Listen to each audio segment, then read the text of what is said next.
오늘 우리에게 주신 하나님의 말씀은 사무엘상 2장 12절과 26절 말씀입니다. 엘리의 아들들은 행실이 나빠 여호와를 알지 못하더라. 아이 사무엘이 점점 자라매 여호와와 사람들에게 은총을 더욱 받더라. 오늘 이 말씀에 많은 은혜 받으시기 바랍니다. 엘리의 시대는 쇠퇴기로 이미 접어들었습니다. 엘리의 시대는 떨어지고 많은 것입니다. 그러나 하나님께서는 한 사람의 시대는 쇠퇴하도록 놓아두시지만 하나님의 백성들은 그냥 두시지 않습니다. 하나님의 나라는 그냥 두시지 않습니다. 엘리는 지나가고 엘리는 노쇠하고 죽겠지만 새로운 인물이 준비되어 가고 있습니다.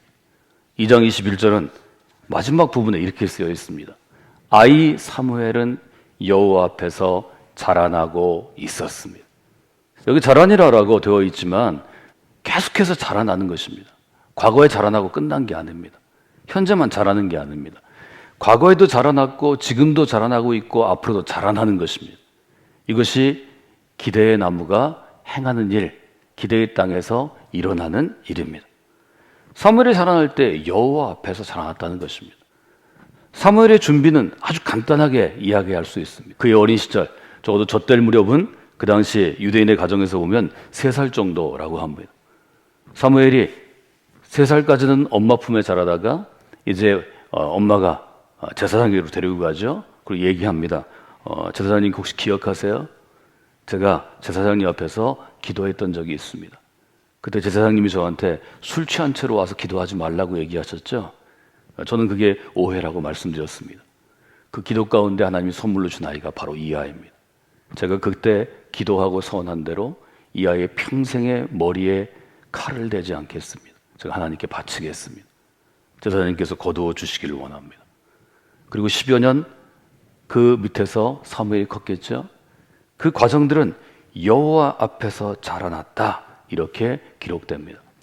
사무엘상 2장을 만약에 우리가 문학적인 기법으로 설명한다면 이것은 저술가들이 글을 쓰는 사람들이 자주 사용하는 일종의 비교와 대조의 기법입니다. 사무엘상 2장에 보면 두 인생이 대조되고 있습니다. 하나는 사무엘의 인생입니다. 하나는 엘리의 아들들의 인생입니다. 두 아들이 있는데요. 즉 사무엘과 엘리의 아들과의 대조입니다. A라는 인물과 B라는 인물을 대조해서 비교하면서 누가 새로운 시대를 이끌어갈 적임자인가? 누가 새로운 시대를 이끌어갈 리더인가? 누가 새로운 시대를 이끌어갈 하나님의 사람인가를 아주 분명하게 독자들이 판단하도록 쓰고 있습니다. 사무엘은 여호와 앞에서 자라났습니다. 바꿔 얘기하면 이 이야기는 사무엘과 대척점에 있는 비교를 당하고 있는 엘리의 아들들은 누구 앞에서 자라났는가를 묻는 것입니다. 그들은 누구 앞에서 자라났나요? 사무엘이 여호와 앞에서 자라날 때 엘리의 아들들은 제사장의 아들로 태어나서 성전에서 먹고 자라고 제사장이 되었지만 누구 앞에서 자라났나요? 성경은 엘리의 아들들이 누구 앞에서 자라났다고는 표현하지 않습니다. 사무엘상의 저자는 표현하지 않지만 독자들은 상상할 수 있습니다. 여러 가지로 표현할 수 있지만 저는 두 가지로 나누었습니다. 오늘 제가 표를 여러분과 완성해 갈 텐데요. A 파트는 사무엘입니다. B 파트는 엘리의 아들들입니다. 사무엘은 하나님 앞에서 자라났습니다. 여호와 하나님 앞에 자라난 인물입니다. 엘리의 아들들은 사람 앞에서 자라는 인물입니다. 우리가 아주 분명하게 사무엘상의 기준으로 본다면 교회에서 태어나고 믿음의 부모에게서 자라나고 교회에서 양육된 아이들도 여호와 앞에서 자라나는 인생이 있고 그저 사람들 앞에서 자라나는 인생이 있다는 것입니다. 이 두 인생은 비교될 수밖에 없습니다.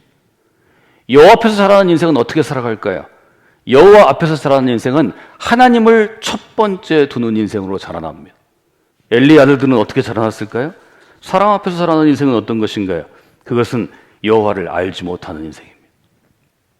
엘리 아들들에 대해서 사무엘상 2장은 아주 분명하게 그 아들들의 인생을 규정합니다. 뭐라고 규정하죠? 어제 읽은 12절입니다. 따라서 하실까요? 엘리 아들들은 행실이 나빠서 여호와를 알지 못하더라. 여호와 앞에서 자라난 인생은 여호와를 아는 인생입니다. 여호와 앞에서 자라나지 않는 인생은 여호와를 알지 못하는 인생입니다. 사랑하는 여러분, 하나님은 여러분이 이 땅 가운데 어떤 직업을 갖고 살으셨는지를 묻지 않으실 것입니다. 여러분이 대전에 살았는데 대전에 어떤 아파트에 몇 평에 살았는지도 묻지 않으실 것입니다. 여러분이 어떤 회사에 어떤 차에 몇 cc를 타고 있는지도 묻지 않으실 것입니다. 여러분이 죽을 때 은행의 잔고가 얼마인지를 하나님은 관심하지 않을 것입니다. 그러나 한 가지는 물으실 것입니다. 내가 너에게 천하보다 귀한 생명을 선물로 주었는데 그 아이가 여호와 앞에서 자라도록 부모의 역할을 다했는가? 반드시 물으실 것입니다. 무서운 질문입니다. 무거운 질문입니다. 자녀의 성공을 위해서 성관교회에 등록한 많은 부모들이 있습니다. 저는 지난 20년간 이 자리에서 부모와 자녀가 함께하는 새벽기도를 통해서 여러분의 자녀의 인생을 첫째 여호와 앞에 드리라고 도전했습니다. 그것은 자녀를 빼앗기는 인생이 아닙니다. 그것은 자녀의 인생을 하나님께 드리는 인생이고, 지금까지는 혹은 자녀의 인생을 하나님께 위탁하지 않는 부모는 부모의 책임 아래에서 부모 책임으로 자녀의 인생을 책임져야 하지만, 하나님께 드리면 하나님이 책임지신다고 성경은 우리에게 도전하는 것입니다. 여러분, 그 인생 가운데로 걸어 들어가십시오. 여러분의 자녀의 인생을 하나님께 맡기십시오. 자녀의 인생을 맡길 수 있는 사람이 내 인생도 맡길 수 있는 것입니다. 바꿔 얘기하면 내 인생을 맡긴 사람은 자녀의 인생도 맡길 수 있는 것입니다. 여러분, 그래서 믿음으로 사셔야 합니다. 믿음의 분들이 먼저 여호와 앞에서 사셔야 합니다. 내가 내 인생을 하나님께 맡겼더니, 내가 10대에 하나님의 인생을 맡겼더니 20대 이런 사람이 되었다. 30대는 이렇게 살아갔다. 40대 내가 너를 낳았을 때 지금 이렇게 나와서 기르고 있다. 여러분, 이런 확신 있는 믿음 있는 부모들이 되시기를 바랍니다. 여호와 앞에서 사는 인생이 하나님을 두려워하는 인생이요, 하나님의 교훈을 기준으로 하는 인생이라면 사람 앞에서 사는 인생은 어떤 것인가요? 엘리의 아들들은 너무 잘 보여주죠. 첫째, 그들은 하나님을 멸시하는 인생을 살았습니다. 하나님을 두려워하기는커녕 존중하기는커녕 하나님을 모욕되게 했습니다. 사무엘상 2장은 그 점을 너무 잘 보여주고 있지 않나요? 하나님을 모욕하는 인생은 무엇을 기준으로 할까요? 사람들의 눈에 좋게 보이기를 원합니다. 제사장으로 살아가면서도 하나님을 기쁘시게 하는 인생을 살아가지 않습니다.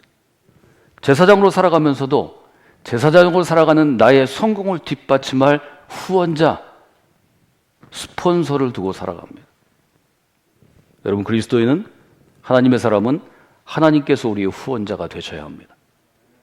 사랑하는 여러분, 여호와 앞에서 자라나는 사람과 사람 앞에서 자라나는 사람은 시작도 다르고, 즉 출생기도 다르고, 성장기도 다르고, 전성기도 다르고, 무대에서의 퇴장, 쇠퇴기도 다른 것입니다. 지금 엘리는 비참하게 퇴장하는 것입니다. 도표의 두 번째면은 어떻게 우리가 볼 수 있을까요? 저는 26절로 도표의 두 번째 요소를 채워보았습니다. 26절 저와 함께 읽어보실까요?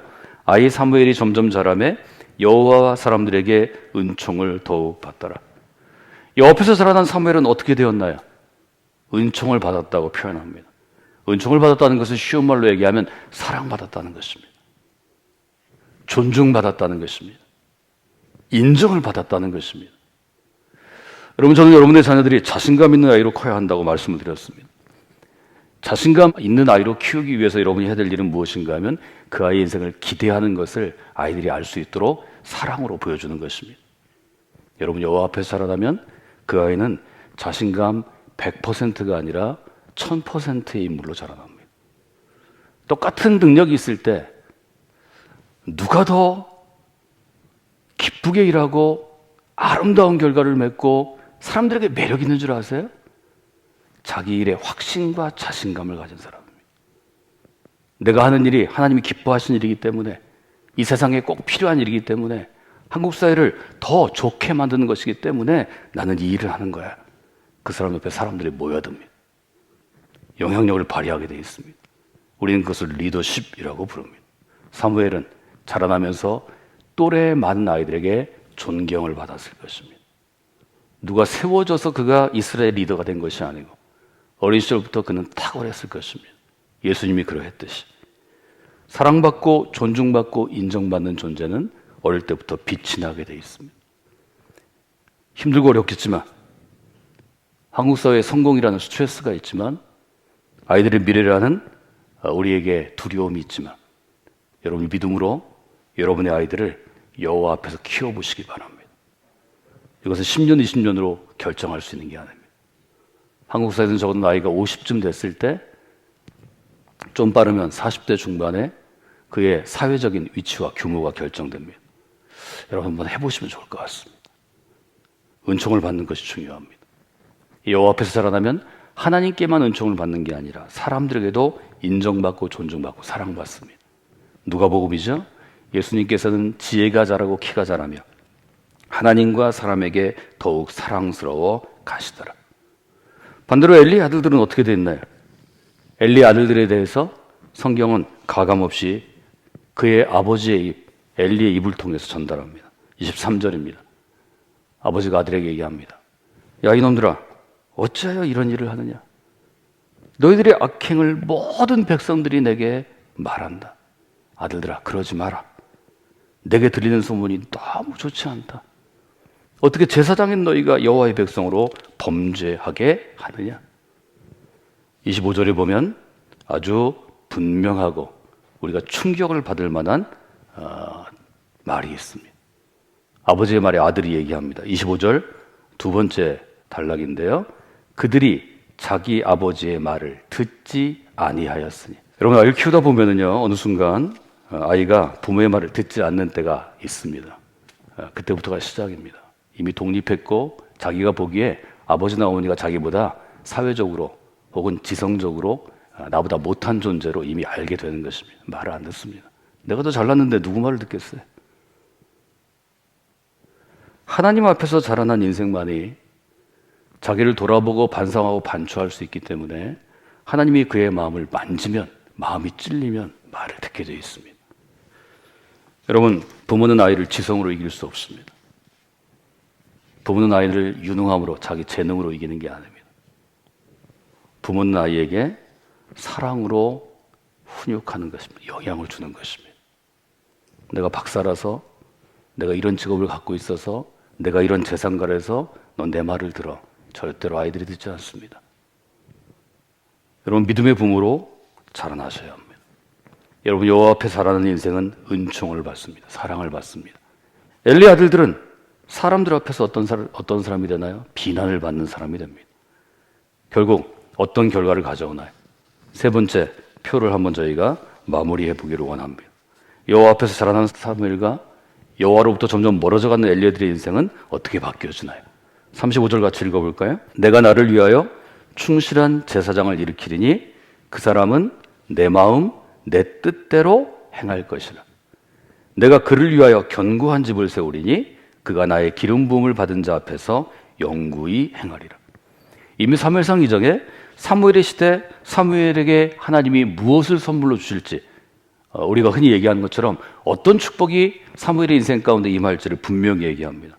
첫째, 사무엘은 하나님의 마음, 하나님의 뜻대로 행하는 인생으로 쓰임받습니다.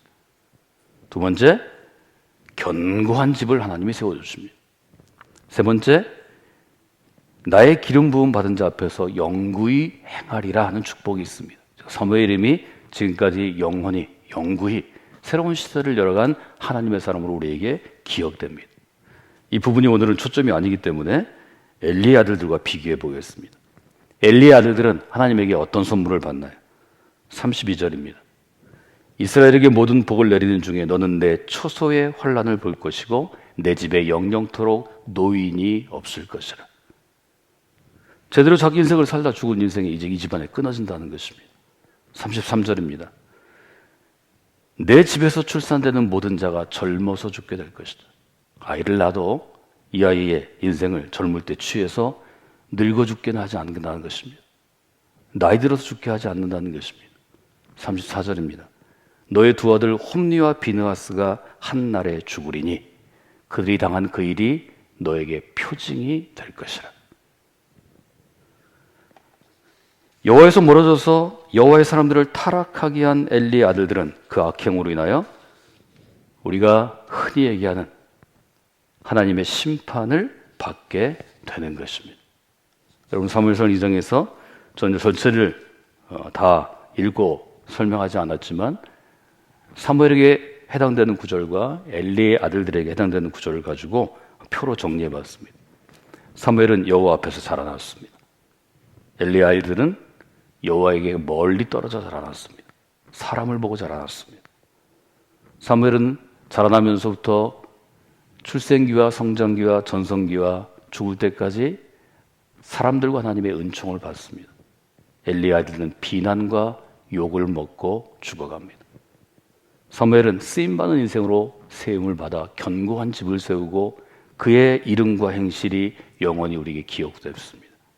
엘리의 아들들은 악행으로 인한 모델, 표징과 예가 되었습니다. 믿음으로 살아가는 그리스도인들은 자녀를 양육할 때 이 점을 분명히 해야 합니다. 우리 모두는, 세상의 부모들은 자녀들이 다른 사람 앞에 잘 보이기를 원합니다. 인정받기를 원합니다.